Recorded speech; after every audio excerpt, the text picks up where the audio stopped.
Nous partageons aujourd'hui la parole de Dieu sur le thème central, important de la Bible, qui est celui de l'adoration.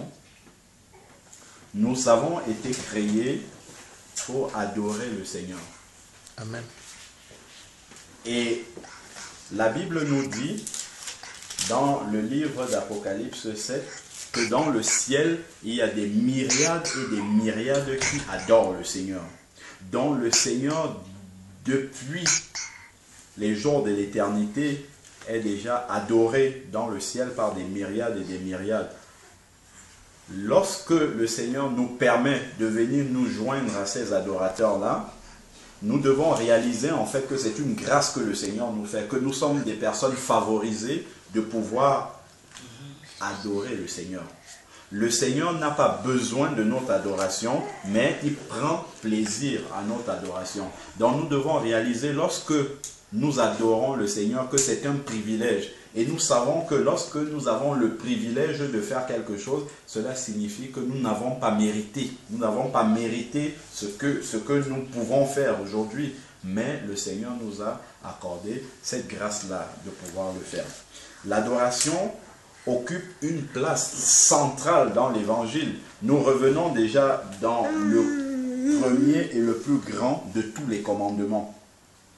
Lorsqu'on a demandé au Seigneur Jésus quel est le premier et le plus grand de tous les commandements, le Seigneur a dit « Tu aimeras le Seigneur ton Dieu de tout ton cœur, de toute ton âme, de toute ta pensée, de toute ta force. » Et nous savons que même dans le langage ordinaire, le superlatif de l'amour, c'est l'adoration. Même les gens qui ne sont pas convertis, quand ils veulent dire qu'ils aiment quelque chose plus que tout dans leur existence, ils vont utiliser l'expression adorer. Quelqu'un va dire par exemple, j'adore le cinéma, j'adore la danse, j'adore le football, ainsi de suite. Donc, nous pouvons raisonnablement traduire ce verset, comprendre le verset qui nous donne le premier et le plus grand des commandements de la Bible. Tu aimeras le Seigneur ton Dieu de tout ton cœur, de toute ton âme, de toute ta pensée, de toute ta force, par tu adoreras le Seigneur ton Dieu de toute ta force, de toute ta pensée. Et nous comprenons également que l'adoration est non seulement un ministère qui commence sur la terre, nous sommes déjà créés pour adorer le Seigneur, mais il va se poursuivre dans le ciel.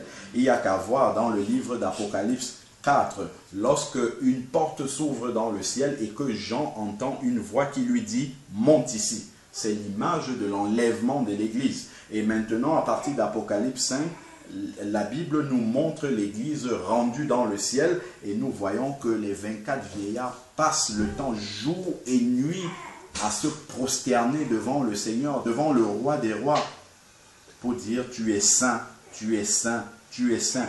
Jour et nuit, nous réalisons que même dans le ciel, c'est l'adoration qui est le ministère le plus important dans le ciel. Tu adoreras le Seigneur ton Dieu de tout ton cœur, de toute ton âme, de toute ta pensée. Je prends par exemple Apocalypse 5. Oui, Apocalypse 5. Ce livre-là est plein de beaucoup de révélations à propos de l'adoration céleste. Et je le disais tout à l'heure également, qu'il faut comprendre les différents niveaux en fait, parce qu'on ne peut pas arriver dans l'adoration comme ça de manière totalement non conduite par le Saint-Esprit. Généralement, lorsqu'on commence, on va commencer un peu par des chants ou des cantiques qui nous ramènent encore à l'expression de nos besoins au Seigneur, donc la requête. Nous sommes encore dans la requête. Et là, nous sommes dans une louange, certes, qui s'adresse à Dieu, mais elle est encore centrée sur nous. Donc, nous sommes encore le centre de cela. Ensuite, on va progresser. Nous allons rentrer maintenant dans l'action de grâce. Dans l'action de grâce, nous sommes dans la reconnaissance par rapport aux bénédictions que le Seigneur nous a accordées. Donc, nous disons merci au Seigneur, mais pour les bénédictions qu'il nous a accordées. Donc nous sommes encore, en fait, le but de l'adoration. Nous sommes encore partie prenante de cette adoration-là. Mais le summum, alors là je dirais même de la louange, mais le summum c'est l'adoration véritable. Et quand on parle d'adoration, nous avons vu dans le plus grand commandement, tu adoreras le Seigneur ton Dieu de tout ton cœur, de toute ton âme, de toute ta pensée, c'est-à-dire qu'il n'y a plus que Dieu qui existe. Nous n'existons plus dans l'adoration. C'est-à-dire que tout est centré sur Dieu maintenant. Nous entrons dans la contemplation de Dieu. Nous adorons Dieu à ce moment-là, non pas pour ce qu'il a et qu'il nous donne, mais pour ce qu'il est et qu'il nous révèle. Il nous révèle qui il est, et là nous l'adorons pour ce qu'il est. Donc, et là, adorer Dieu pour ce qu'il est, ça ne dépend pas de nos circonstances. Donc, peu importe si nous avons été bénis ou pas du tout, ou pas bénis, nous adorons le Seigneur pour ce qu'il est. Et ce que Dieu est ne dépend pas de nos circonstances à nous.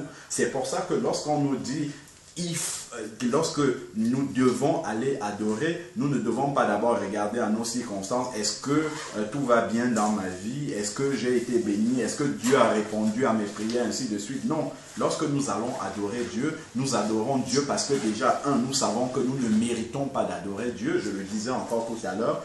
Lorsque nous regardons l'image de l'Ancien Testament, dans l'Ancienne Alliance, seul le souverain sacrificateur pouvait entrer dans la présence de Dieu. Encore une fois par an, il entrait dans le lieu très saint.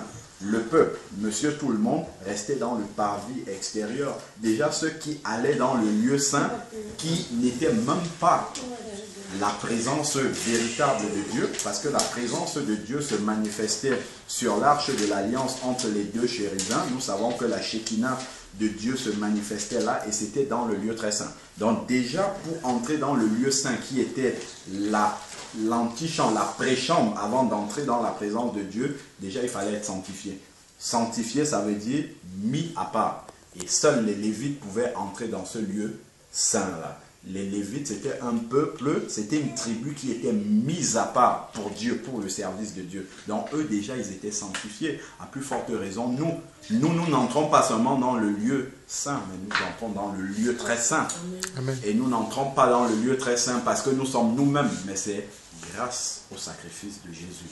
Parce que lorsque Jésus est mort à la croix et nous acceptons que Jésus est mort à la croix à notre place, nos péchés sont transférés sur Jésus, en sorte que lorsque Dieu nous regarde, c'est comme si nous n'avions jamais péché. C'est ce qu'on appelle la justification. Donc il nous justifie, il nous rend justes. Et nous savons que seules les personnes justes peuvent entrer dans la présence de Dieu. Donc il faut être totalement juste pour entrer dans la présence de Dieu. Et la Bible nous dit bien, c'est dans Romains 3, 23, qu'il y a tous ont péché et sont privés de la gloire de Dieu.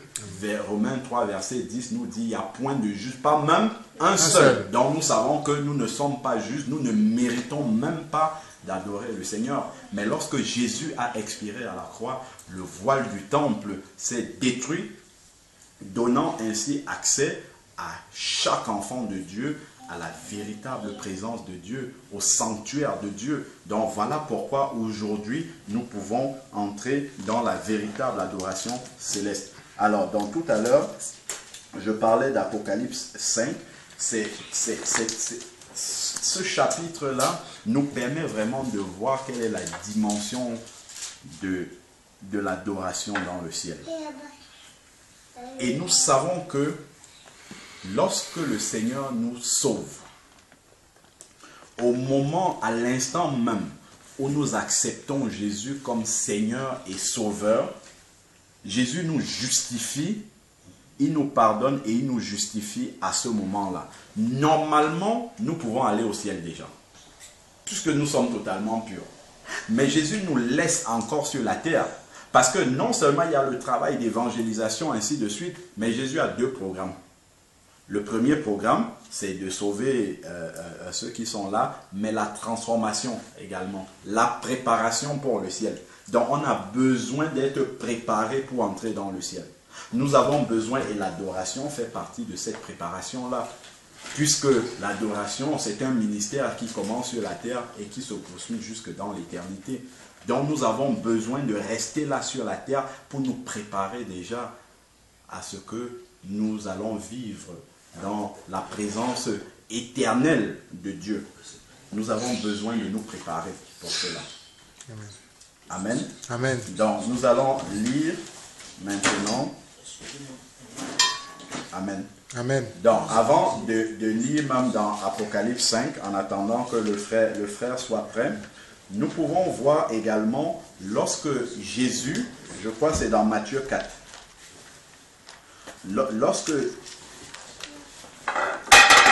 lorsque Jésus va affronter le diable dans le désert, lorsqu'il a été tenté par le diable. Avant d'entrer dans les détails de Apocalypse 5, nous pouvons lire déjà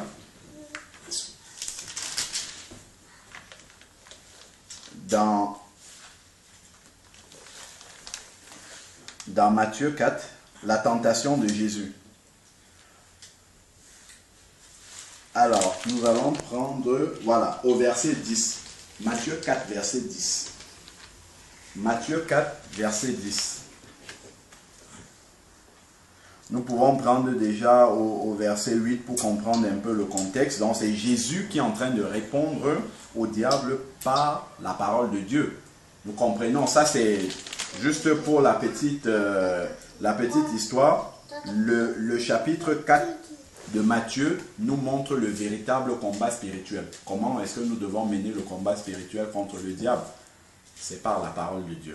Le diable va essayer de nous entraîner dans la séduction par la parole de Dieu, prise hors de son contexte, mais nous devons aussi lui dire, il est aussi écrit. Donc un enfant de Dieu qui va être vainqueur du combat spirituel, c'est un enfant de Dieu qui est rempli de la parole de Dieu. Il doit être absolument rempli de la parole de Dieu pour pouvoir triompher sur le diable. Et c'est ce que Jésus avait ici comme puissance. En tout cas, il a une puissance tellement infinie, mais il manifeste surtout la puissance de la parole dans ce combat spirituel-là. Alors, au verset Matthieu 4, verset 8, le diable transporta encore sur une montagne très élevée.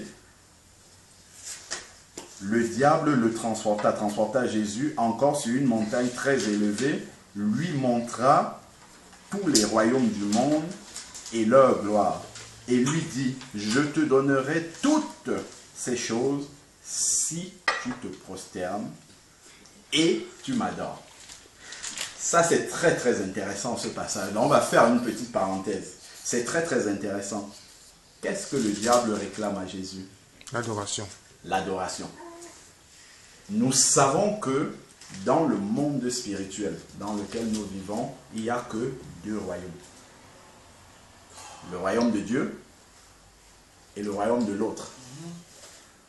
Si nous n'adorons pas Dieu, nous adorons forcément l'autre. Nous partagions encore dernièrement dans la veillée de prière, et je disais à une sœur, quand tu es en train de danser par exemple, nous voyons David adorer le Seigneur en dansant. Danser, c'est un acte d'adoration. Amen. Amen. Mais lorsque tu danses pour glorifier Dieu. Si tu danses déjà en pensant à Dieu et sur une musique qui glorifie Dieu. Mais si tu es en train de danser dans une musique mondaine qui ne glorifie pas Dieu, attention, tu es en train d'adorer le diable, même si tu ne le sais pas. C'est très subtil. Tout à fait. C'est très très subtil. C'est très très subtil. Et le diable va toujours profiter de l'ignorance des enfants de Dieu. Et ça a vraiment éclairé la sœur. Ça a été vraiment comme une lumière qui est venue parce que la sœur, elle est convertie, mais elle n'avait pas encore compris que la musique du monde, elle doit la mettre de côté. Elle est rentrée chez elle, elle a vidé son disque dur de toute la musique du monde. Parce que Dieu est tellement jaloux qu'il ne se mélange pas. Il n'accepte pas de se mélanger. Je crois que c'est dans Ézéchiel 11 qu'on voit la Shekinah de Dieu lorsque les Israélites ont commencé à ramener les idoles dans le temple. La Shekinah est partie du temple. parce qu'on le lit encore dans, c'est dans 2 Corinthiens 6, au verset 14, jusqu'au verset 16, où il nous est dit, est-ce que l'Esprit de Dieu peut cohabiter avec l'esprit des idoles? Dieu ne cohabite pas avec les esprits des idoles, avec les idoles. Dieu ne cohabite pas du tout. L'Esprit de Dieu qui est en nous ne cohabite pas avec les idoles. D'ailleurs, d'où le chrétien véritablement né de nouveau, qui a l'Esprit de Dieu en lui, ne peut pas être possédé par un démon. Ça, c'est entre parenthèses. Parce que le démon ne peut pas vivre en lui en même temps que l'Esprit de Dieu. Ce n'est pas possible. Ce n'est absolument pas possible. Un démon ne peut pas vivre à l'intérieur d'un chrétien. Ça ne veut pas dire que le démon ne peut pas essayer d'attaquer le chrétien, mais de l'extérieur. Mais il ne peut pas vivre à l'intérieur du chrétien, alors que le chrétien est le temple même du Saint-Esprit. Ça, c'est pas possible, c'est pas biblique, ça. Bon, ça, c'était simplement une parenthèse. Donc, le diable, Matthieu 4, au verset 8 et 9, surtout le verset 9, le diable réclame notre adoration. N'oubliez pas, 1 Jean 5, 19 nous dit que le monde est entre les mains du malin. Amen. Amen. Donc, le monde est entre les mains du malin. Donc, si nous ne sommes pas lucides, si nous ignorons la parole de Dieu, nous pouvons adorer le diable sans le savoir. Et le diable, il est content. Il est content parce que, regardez dans le livre de Job, je viens de me promener par-delà la terre pour observer. C'est comme ça que le diable fait. Le diable, il est là, surtout les chrétiens qui sont sérieux. Qui sont sérieux avec la parole de Dieu. Le diable n'est jamais loin. Dès que tu tombes, il va dire, Seigneur, regarde, puisqu'il est là-bas pour nous accuser, il va dire, regarde ton enfant, celui que tu appelles ton enfant, regarde ce qu'il fait. Il est en train de m'adorer. Tu dis que ce sont tes enfants, mais il est en train de m'adorer. Regarde tes enfants qui sont en train de danser sur la musique mondaine. Ils ne s'en rendent même pas compte. Pourtant, ils ont ton esprit. Normalement, avec le discernement de l'esprit qu'ils ont, ils devraient comprendre qu'ils ne doivent pas faire cela. Amen. Amen. Donc, le diable réclame notre adoration. Si, Jésus l'a dit, si j'ai été traité de cette façon-là, vous aussi, vous serez traité de la même chose. C'est Matthieu 10, le serviteur n'est pas plus que son maître. Il faut que le serviteur soit traité comme son maître. Donc, si le diable a réclamé l'adoration de Jésus, il réclame aussi notre adoration. Dans tout ce que nous faisons, le diable réclame aussi que nous l'adorons. Et pour les enfants de Dieu qui sont vraiment sérieux avec la parole de Dieu, c'est par la ruse que le diable va procéder. Par l'ignorance. Si nous ignorons la parole de Dieu, il va exploiter tout cela. Moi, je me vois même souvent, quand je suis en train d'aller au travail, je suis en train de mimer, de fredonner un cantique du Seigneur. Mais lorsque j'oublie un peu ma pensée, je commence à fredonner un chant du monde. Ça veut dire que même là, le diable, il nous surveille. Il est là. Et si on n'est pas vigilant, en une seule seconde, on bascule. Tout à fait. On bascule. On est en train de mimer les chants qu'on a connus quand on était dans le monde et ainsi de suite. Et le diable, il est content. Il dit, regarde ton fils là-bas, il est en train de m'adorer. Qu'est-ce que Dieu va dire? À part de nous donner le Saint-Esprit pour dire, attention, tiens, hop. Là, tu es en train de... Voilà, tu as commencé dans un cantique chrétien, mais qu'est-ce que tu es en train de dire là? Et ça, c'est à tous les instants. Nous, on va dire non, c'est pas grave, ainsi de suite. Mais ça, c'est un combat spirituel. Parce que ça a une répercussion très, très importante dans le ciel. On le voit avec l'histoire de Job. Quand le diable se présente devant le Seigneur. Ça, c'est très important. Pour nous, on dit c'est pas important, mais c'est très, très important, ça, dans le ciel. Alors... Et voilà, au verset 10, Matthieu 4, verset 10, Jésus lui dit, retire-toi de moi, Satan. Ça, c'est la puissance que Jésus a et que tous les enfants de Dieu ont. Satan même se présente devant un enfant de Dieu qui vient de naître de nouveau. Il y a une minute, il peut dire, retire-toi de moi, Satan. Sans aucun problème. Satan n'a pas le pouvoir sur lui. Amen. Amen. Voilà. Alors, Jésus lui dit, retire-toi de moi, Satan, car il est écrit. Donc Jésus connaissait la parole. Et les enfants de Dieu, c'est comme ça qu'il faut répondre, car il est écrit. Tu adoreras le Seigneur ton Dieu et tu le serviras lui seul. Vous avez vu dans quel ordre c'est mis? L'adoration en premier, le service en deuxième. Donc, quelqu'un qui veut être un bon serviteur de Dieu doit d'abord être un bon adorateur. C'est quand il a fini d'adorer le Seigneur qu'il reçoit l'inspiration de Dieu, et quand il va dans le service de Dieu, il est efficace. Parce que souvent, on voit des serviteurs de Dieu pendant l'adoration, même dans le culte, ils sont occupés à faire autre chose. C'est pas parce qu'ils ne veulent pas bien faire, mais ils veulent tellement que ça soit beau, que ça soit joli, que tout soit bien réussi. Mais ce n'est pas ça qui est important. C'est l'adoration là qui est importante. Après tout le reste, tout le service qu'on peut faire pour le Seigneur, ça vient en deuxième lieu. Il n'y a qu'à voir Marthe et Marie. C'est l'exemple patent encore dans la Bible. L'exemple vraiment qui nous révèle qu'est-ce qui est le plus important entre le service et l'adoration. Ça ne veut pas dire qu'on doit négliger le service, mais on doit mettre l'adoration en premier. En premier lieu. On le voit aussi dans Ésaïe et la vision d'Ésaïe 6. Lorsque Ésaïe va nous dire qu'il a eu une vision, attends, on va le voir rapidement. Ésaïe 6, c'est important, c'est vraiment une bonne image également de l'adoration. Voilà, Ésaïe 6, verset 1. L'année de la mort du roi Osias, je vis le Seigneur assis sur un trône élevé. Ça aussi, c'est une vision de ce qui se passe dans le ciel. Et les pans de sa robe remplissaient le temple. Des séraphins se tenaient au-dessus de lui. Ils avaient, regardez ce que les séraphins avaient, chacun 6 ailes. 2 parmi les 6 ailes, regardez comment les ailes sont réparties. 2 dont ils se couvraient la face. 2 dont ils se couvraient les pieds, et 2 dont ils se servaient pour voler.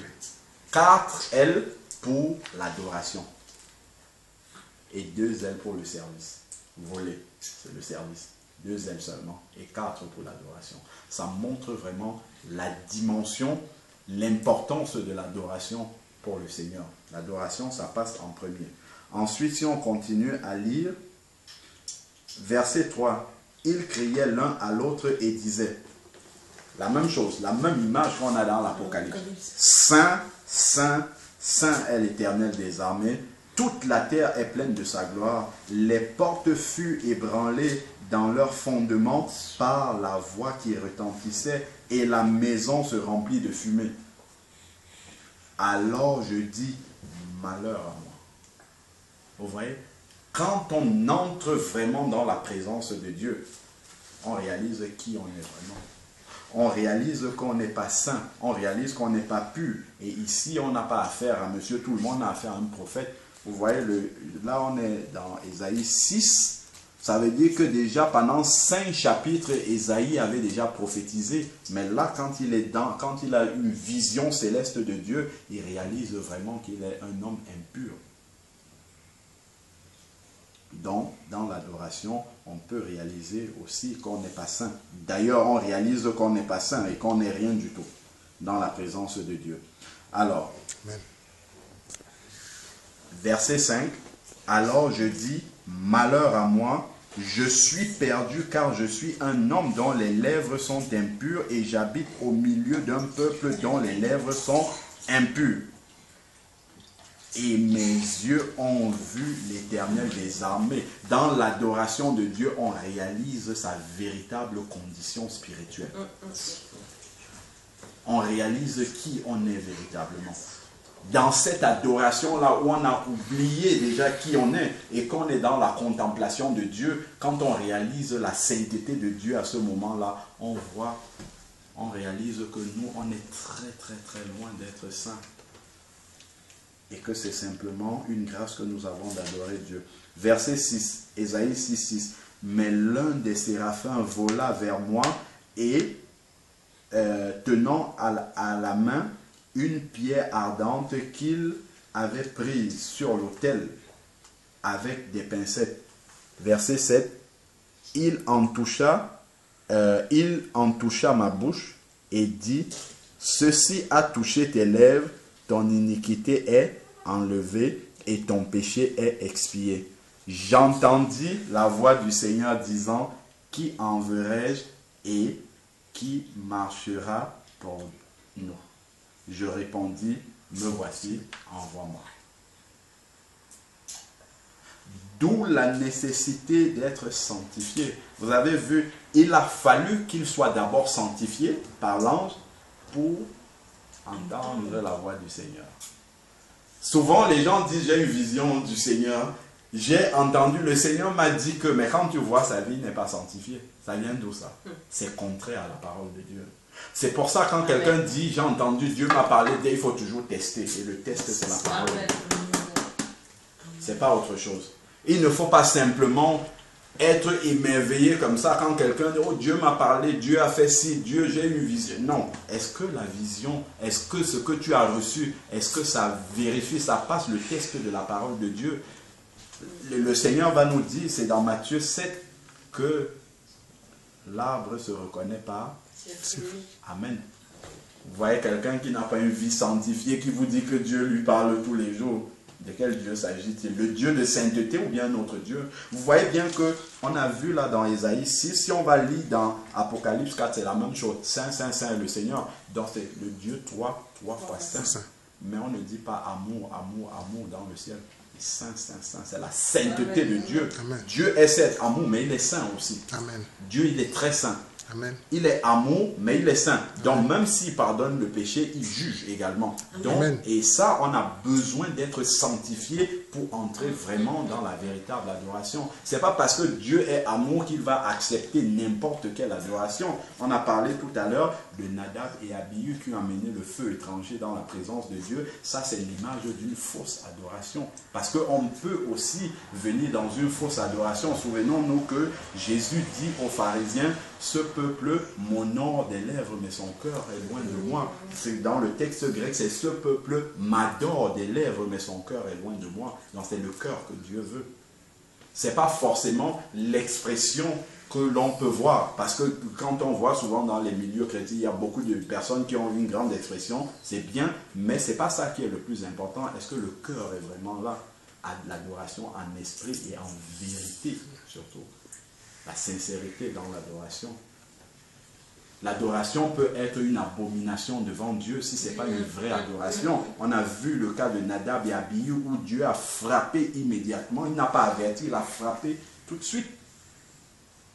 Mais aujourd'hui, la grâce que nous avons, c'est que le sacrifice de Jésus a apaisé le cœur de Dieu, en sorte que nous pouvons venir avec de fausses adorations comme ça, mais Dieu est patient encore. Sinon, beaucoup d'entre nous, nous mourrions pendant les séances d'adoration, comme c'était le cas dans l'Ancien Testament. Et ça nous amène encore à réaliser quelle est la grandeur du sacrifice de Jésus à la croix. Je pense que jusqu'à ce que nous mourrons, peut-être même dans le ciel seulement, nous allons réaliser vraiment que Jésus a fait à la croix. Nous connaissons seulement une petite partie, mais c'est tellement immense ce qu'il a fait quand on regarde tout ce qui s'est passé dans les Écritures par rapport à ce qui vient après.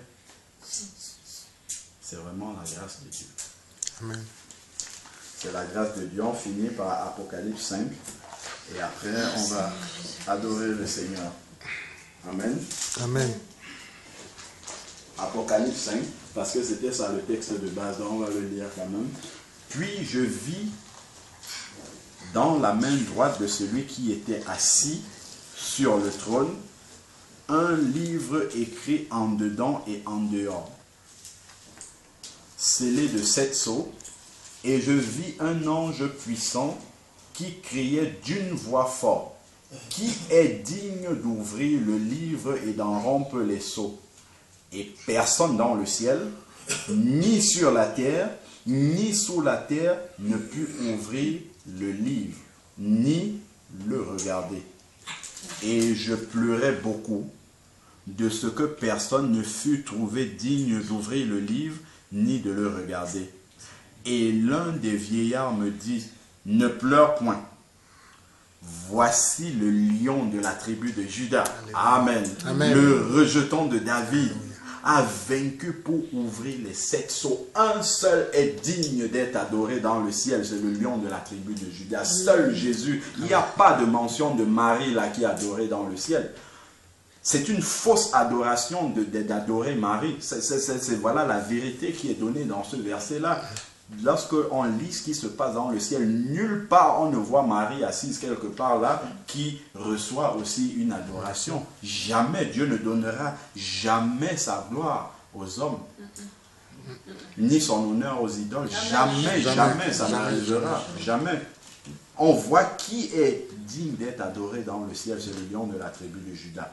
Verset 6, « Et je vis au milieu du trône des quatre êtres vivants et au milieu des vieillards un agneau qui était là comme immolé, et il avait 7 cornes et 7 yeux qui sont les 7 esprits de Dieu. » Vous voyez, dans le ciel, l'agneau paraît comme immolé.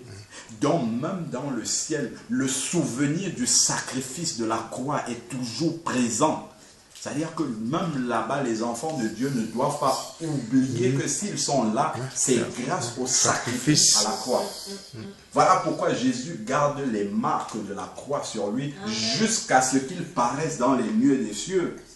Dans Zacharie 14, on voit quand Jésus arrive, Zacharie 12 et Zacharie 14, quand ses pieds se posent sur le mont des Oliviers, la Bible nous dit que les Juifs ont reconnu celui qu'ils ont percé, dont les marques sont restées là 2000 ans durant, et plus peut-être, les marques seront toujours là pour nous rappeler que, attention, vous êtes dans le ciel, c'est bien, mais vous êtes là grâce au sacrifice de la croix. L'agneau paraît comme immolé. Ça c'est très important, même dans le ciel, le sacrifice de la croix est toujours le souvenir du sacrifice de la croix est là. Verset 7. Il vint et prit le livre de ma main, de la main droite, et celui qui était assis sur le trône. Quand il eut pris le livre, les 4 êtres vivants et les 24 vieillards se prosternèrent devant l'agneau. Les 4 êtres vivants, les 24 vieillards se prosternent. La prosternation, c'est un acte d'adoration. Se prosternèrent devant l'agneau, tenant chacun une harpe et des cordes et des coupes d'or remplies de parfums qui sont les prières des saints. Et ils chantaient un cantique nouveau. Vous voyez, les 24 vieillards, les 4 êtres vivants dans le ciel sont en pleine adoration. Ils chantent un cantique nouveau en disant: tu es digne de prendre le livre et d'en ouvrir les sceaux, car tu as été immolé et tu as racheté. Je vais commenter cette partie-là. Juste avant de continuer, ils chantaient un cantique nouveau. Nous devons comprendre aussi que notre adoration est inspirée du Saint-Esprit. Puisqu'on dit qu'on adore le Seigneur en esprit et en vérité. Donc c'est le Saint-Esprit qui vient inspirer notre adoration. Lorsque on commence à adorer le Seigneur avec des cantiques que nous connaissons. Ce sont des frères, des sœurs qui ont composé ces cantiques-là, qui étaient sous l'inspiration du Saint-Esprit au moment où ils ont composé ces cantiques. Mais nous aussi, lorsque nous chantons, nous sommes sous l'inspiration du même esprit, puisqu'il y a un seul esprit qui est l'Esprit de Dieu. Amen. Et à ce moment-là, nous ne devons pas seulement rester sur l'inspiration qu'eux, ils ont eue. Ça nous sert simplement de point de départ, mais après nous nous approprions ces cantiques-là et nous chantons avec nos propres mots. Amen. Ça devient des cantiques nouveaux. Amen. Ça, c'est un exercice que nous devons faire. Je commence à toi la gloire. Après, je continue avec mes propres mots. Je change les mots du cantique et je remplace par les mots que le Saint-Esprit m'inspire à ce moment-là. Là, on entre dans la vraie adoration. Si on répète simplement les paroles que les frères ont composées, les sœurs, lorsqu'ils étaient inspirés, on n'est pas encore, on n'est pas encore là où il faut. Voilà, là, dans ça on va même anticiper, c'est là où le baptême dans le Saint-Esprit joue alors un grand rôle. Parce qu'on commence maintenant à adorer le Seigneur, même dans de nouvelles langues. Dans les langues célestes qui parlent de Dieu, des mystères de Dieu que nous-mêmes on ne comprend pas. Parce qu'on peut chanter en langue aussi. Et quand là, c'est vraiment le sommet de l'adoration. Parce qu'en chantant en langue, en fait, c'est le Saint-Esprit qui directement inspire cette adoration-là. Parce que là, ce n'est même plus l'intelligence de l'homme. La Bible nous dit, c'est dans 1 Corinthiens 14, que lorsque je parle en langue, mon intelligence est stérile. Mon intelligence ne comprend pas. L'intelligence et l'intellect s'arrêtent. Et là, c'est l'Esprit de Dieu qui adore. C'est le sommet même de l'adoration. Donc, mais déjà, en français, on peut déjà essayer, nous exercer, lorsqu'on chante ces cantiques-là, à utiliser les mots que le Saint-Esprit nous donne. Ça, c'est très, très important. Et ça, c'est un exercice. Hein. C'est vraiment quelque chose qu'on fait. On commence, on demande au Seigneur de nous conduire. Et c'est comme ça qu'on développe sa vie d'adoration. Parce que l'adoration, en fait, c'est un style de vie. L'adoration, ce n'est pas simplement quand on est réunis comme ça, c'est dans le métro, n'importe où, ainsi de suite. On adore le Seigneur à tout moment. Amen. Quel que soit ce qu'on est en train de faire, on peut être en train d'adorer le Seigneur. Et il faut qu'on prenne l'habitude de développer cela. Après, il y a beaucoup de fruits de retombées de l'adoration. Adoration qui guérit les maladies, qui guérit la dépression, qui change l'humeur, et ainsi de l'adoration a des vertus incommensurables dans la vie du chrétien. Là, on ne parle même pas de ça, on parle simplement de comment est-ce qu'il faut faire l'adoration au Seigneur. Continuons rapidement. Donc, il chante un cantique nouveau. Nous devons toujours nous exercer pour que les mots que nous utilisons au Seigneur, qu'il y ait des mots inspirés directement par le Saint-Esprit. Ça, c'est important. C'est un effort qu'on doit faire dans l'adoration. Ensuite, donc, il chantait un cantique nouveau en disant « Tu es digne de prendre le livre et d'en ouvrir les sceaux, car tu as été immolé. » Une deuxième fois, on parle encore d'immolé. Vous avez vu 2 fois déjà du sacrifice de Jésus dans le ciel. Et tu as racheté. Regardez. Pourquoi est-ce qu'on a été racheté? Et tu as racheté pour Dieu. Celui qui naît de nouveau, il ne vit plus pour lui-même, mais il vit pour Dieu. Amen. Toute sa vie maintenant est consacrée à Dieu. Par ton sang, des hommes de toute langue, de toute tribu, de tout peuple et de toute nation, et tu as fait d'eux. Voilà. Il nous a rachetés. Et qu'est-ce qu'il a fait de nous? Une fois qu'il nous a rachetés, déjà c'est pour Dieu. Donc, nous ne nous appartenons plus nous-mêmes. Nous ne vivons plus pour nous-mêmes, mais nous vivons pour Dieu. Et pour les autres. Pour aider les autres. Jésus nous le dit, le 2e commandement, qui lui est semblable. Et tu aimeras ton prochain comme toi-même. Il y a un frère qui dit que la conjugaison de Dieu, ce n'est pas comme on nous dit je, tu, il. Vous voyez comment le monde déjà nous pervertit l'esprit. Je, tu, il. Ça veut dire quoi? Je, c'est quoi? C'est l'égoïsme. C'est d'abord moi en premier. C'est d'abord mon moi. Je pense d'abord à moi, ensuite toi et ensuite l'autre. Amen. Amen. Mais la conjugaison de Dieu, c'est il, tu, je. Il, Dieu, tu, mon prochain, et je, en 3e. Ça, c'est la conjugaison de Dieu. C'est il, tu, je. C'est pas je, tu, il. Ça, c'est le monde qui conjugue comme ça. Ça nous montre vraiment comment nous sommes formatés d'une certaine manière pour marcher à la manière du monde. Alors que Dieu nous dit autre chose. Dieu nous dit, et c'est tellement subtil comme ça que ça pénètre par contre vraiment dans notre raisonnement de tous les jours. Voilà pourquoi Paul va nous dire dans Romains 12 au verset 2, ne vous conformez pas au siècle présent. La suite très intéressante. Mais soyez transformés. Par quoi? Qu'est-ce qui nous transforme? Le renouvellement de l'intelligence. En fait, c'est quand notre pensée est changée qu'on peut marcher comme des enfants de Dieu. Quand nous sommes dans la présence du Seigneur, on loue le Seigneur, ainsi de suite. Notre foi est très grande. On peut, juste après l'adoration, on peut faire beaucoup de choses pour le Seigneur. Mais peu de temps après, ça diminue. Ça dit, pourquoi ça diminue? Parce que notre pensée, en fait, recommence à épouser la pensée du monde. Voilà pourquoi quand je vais me retrouver devant un collègue avant de lui parler de Dieu, je vais commencer à réfléchir. Pourtant, si je le crois juste après l'adoration, là, je n'aurai aucun mal, j'aurai le feu de lui parler de Dieu. Mais une fois que je retourne dans le système du monde, petit à petit, ma pensée est changée, elle réépouse la pensée du monde et je commence à raisonner. Au lieu de dire, ben ça c'est un candidat pour l'enfer, il faut que je lui parle de Jésus, je vais commencer à me dire, mais qu'est-ce qu'il va penser de moi? Vous voyez?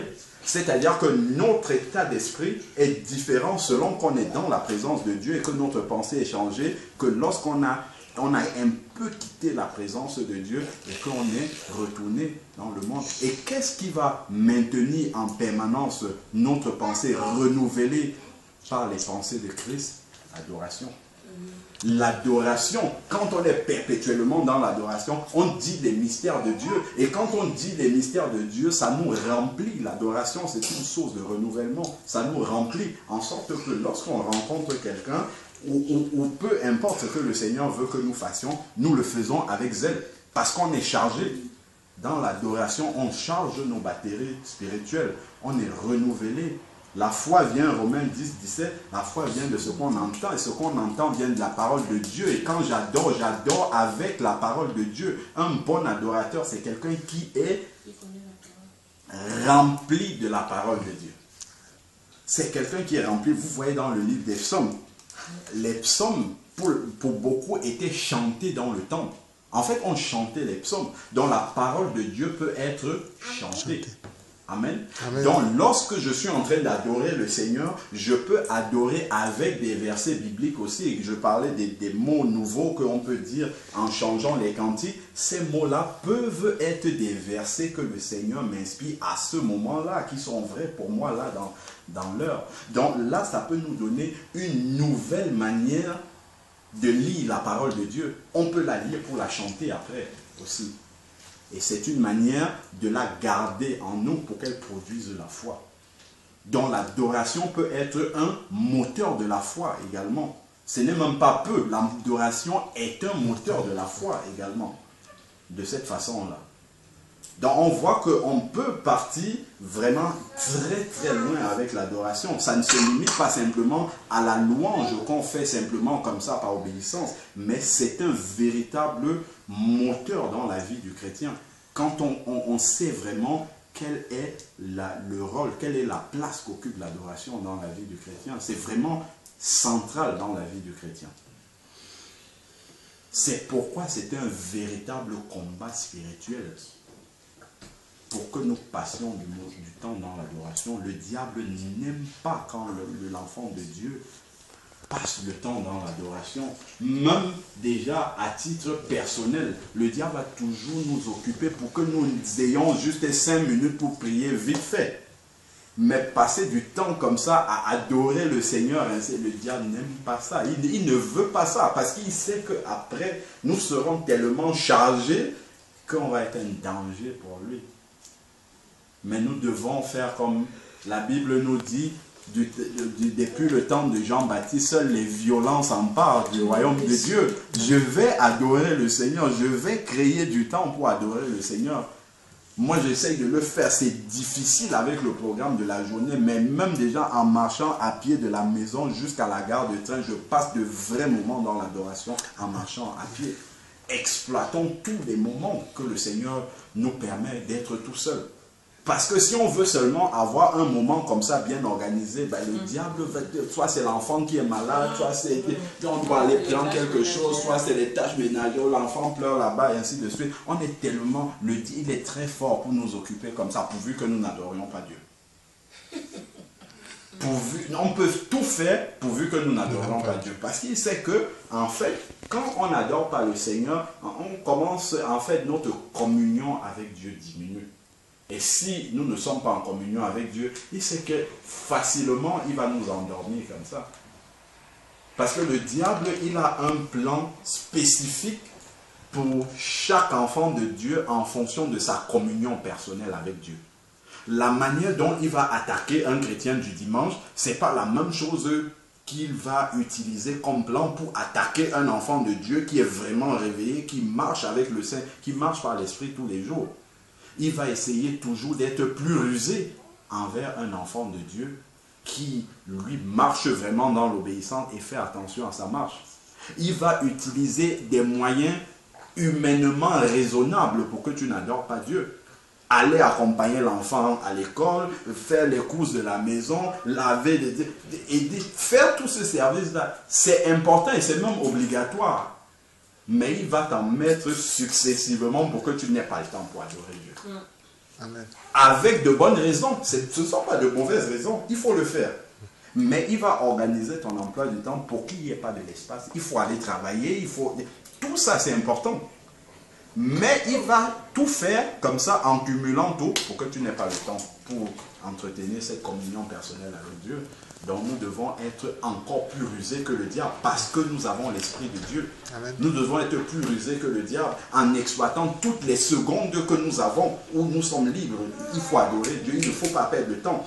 À ce moment-là, il ne faut pas se demander est-ce que je suis de bonne humeur, est-ce que non. Il faut adorer Dieu dès qu'on a du temps parce que c'est ça qui nous charge spirituellement. Quand les combats vont arriver, nous sommes prêts déjà dans la tête. Vous savez que le combat spirituel, ça se perd, c'est dans la tête. Hein. Le combat, c'est dans les pensées. Quand Paul dit qu'il faut renverser les raisonnements et tout ça, c'est ça le vrai combat spirituel, c'est dans la pensée de l'homme.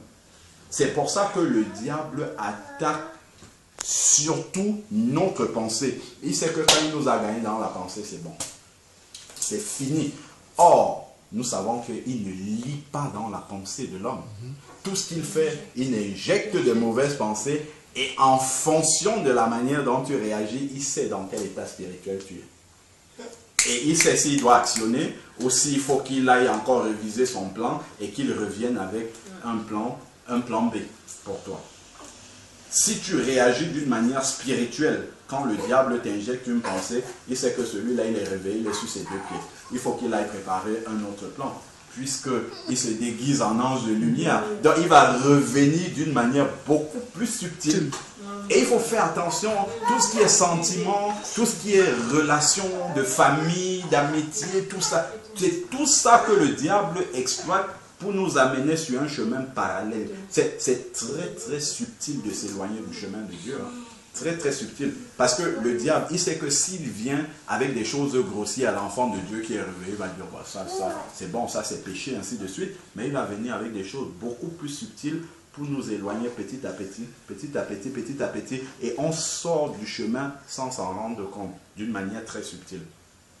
C'est pour ça qu'il faut veiller, veillons constamment, constamment. Paul va dire, j'ai combattu le bon combat, j'ai achevé la course. Il faut aller jusqu'au bout, on ne peut pas s'arrêter. Alors, verset 10, Apocalypse 1, 10, et tu as fait d'eux, donc ceux qui sont rachetés, un royaume et des sacrificateurs pour notre Dieu. Nous sommes tous devenus des sacrificateurs. Et dans le livre d'Hébreux, il nous est dit que nous offrons des sacrifices de louange. Maintenant, nous, les nouveaux sacrificateurs de la nouvelle alliance, nous n'offrons plus les animaux, mais c'est la louange qui devient le sacrifice que nous offrons à Dieu.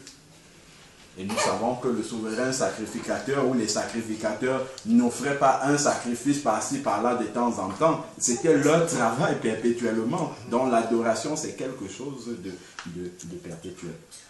Verset, on va juste finir. Et ils régneront sur la terre. Je regardais et j'entendis la voix de beaucoup d'anges autour du trône et des êtres vivants et les vieillards. Et leur nombre était, voilà même encore, des myriades et des myriades, des milliers et des milliers qui adorent le Seigneur dans le ciel. Ça veut dire que nous, même si on prend les 6 milliards et demi de la terre, là, même comme ils ne sont même pas tous des chrétiens, même si nous tous là, nous adorons Dieu, ça n'atteint pas le nombre de ceux qui adorent Dieu dans le ciel.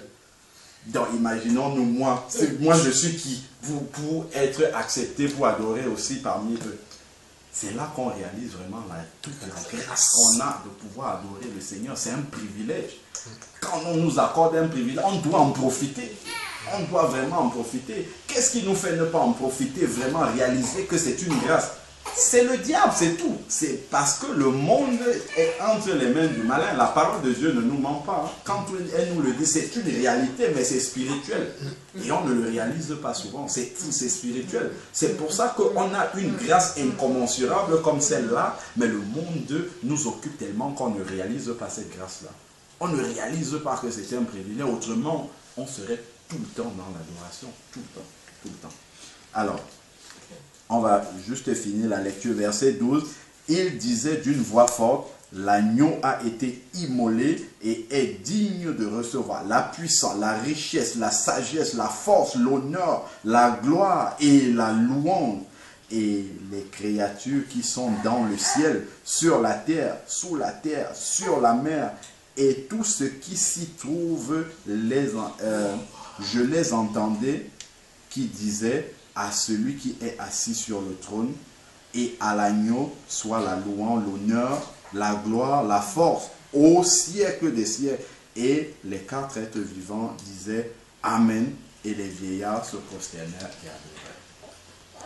Ce chapitre-là est fort en matière d'adoration. Là, on a un avant-goût du ciel qui peut commencer déjà, qu'on doit commencer sur la terre. On doit commencer à préparer ça sur la terre. Dernièrement, juste pour finir, une petite anecdote. Ma belle-mère, la maman de Linda, elle disait en fait qu'elle a réécouté la traduction de la prière du Notre Père dans sa langue, c'est en banjoun. Et en fait, quand il dit, nous disons que ta volonté c'est faite sur la terre comme au ciel, eux ils ont traduit ça, quand elle traduit mot à mot la prière, quand elle le lit en patois, quand elle traduit en français mot à mot, c'est donne-nous de te rendre un culte sur la terre comme te le rendent ceux qui sont dans le ciel. Ça c'est très fort. Amen. Donne-nous de te rendre un culte sur la terre comme te le rendent ceux qui sont dans le ciel. Amen. Amen. Alléluia.